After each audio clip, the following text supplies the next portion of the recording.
Looking at the list, a lot of guys had interesting choices at 101. It's the end of our list. A lot of guys were sentimental with choices, maybe players who played here a short time or had a tragedy in their lives. Rick Rippon was a popular choice. I chose Luc Bourdon. I couldn't believe what I was reading.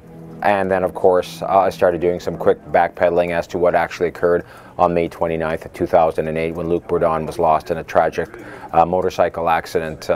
It really struck me because I thought Luc was just starting to come into his own. He's a 21-year-old kid who was full of life, struggled a little bit with the game in his own end, struggled initially with the English language, played 4 years at the Quebec Junior League. The Canucks saw a lot in this kid. They took him 10th overall in 2005. He was a two-time gold medalist with Canada. So you knew that he was probably going to evolve into a top 4 defenseman. So my 101st player was Nathan Lafayette, and I just thought he represented so much of the Canucks history. He was never a great player. He really doesn't belong among the top 100, but he had that one moment in Game 7 against the Rangers when the Canucks are down a goal in the third period and he hits the post.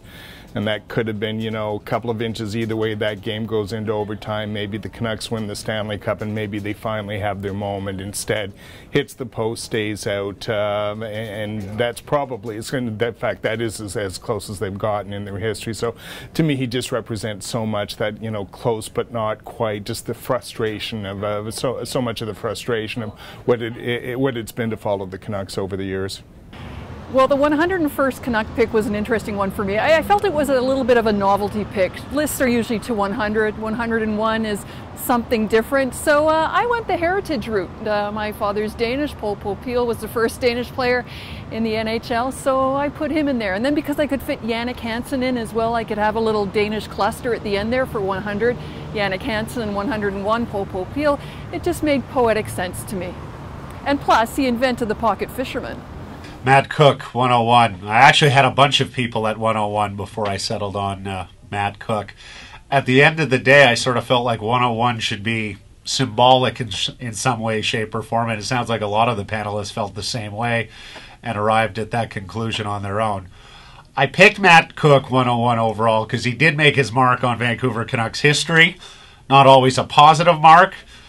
So I figured at that point we were so deep down the depth chart that perhaps he belonged in the 101st spot. And besides, I thought it would be giving him too much credit to put him in my top 100. The reason I chose Nathan Lafayette for my 101st Canuck is I thought he symbolized this franchise in terms of being, you know, close but not quite getting there. I think if he scores against the Rangers in that playoff series, I think we'd look at this franchise completely differently. But you know, a post away seems to be a lot about what the Vancouver Canucks are. So I thought he was the ideal 101st choice. The reason I chose Peter Zezel as the 101st on the list is because he was an exceptionally wonderful individual, and so much of what we were doing with these lists wasn't based on stats, but the impact that the players might have had on fans or other players in the room.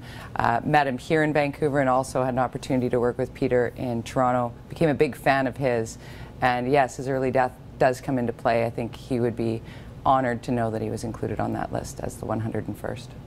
I went with Matt Sundin as my 101st Canuck for a lot of different reasons. Obviously, it's a specialty pick, and you're generally selecting someone who might not necessarily have made the top 101, although I think he certainly could have been included in that for a lot of reasons.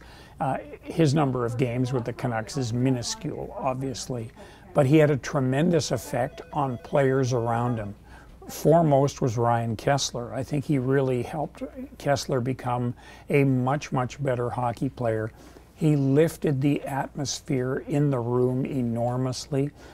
He provided leadership, which frankly I did not think he had that capability when he first came here. But he showed that despite getting through all the injuries that he did have, that he could motivate this team, he could bring it to another level, and I think it really helped get them going on their way to the 2011 team that they did become.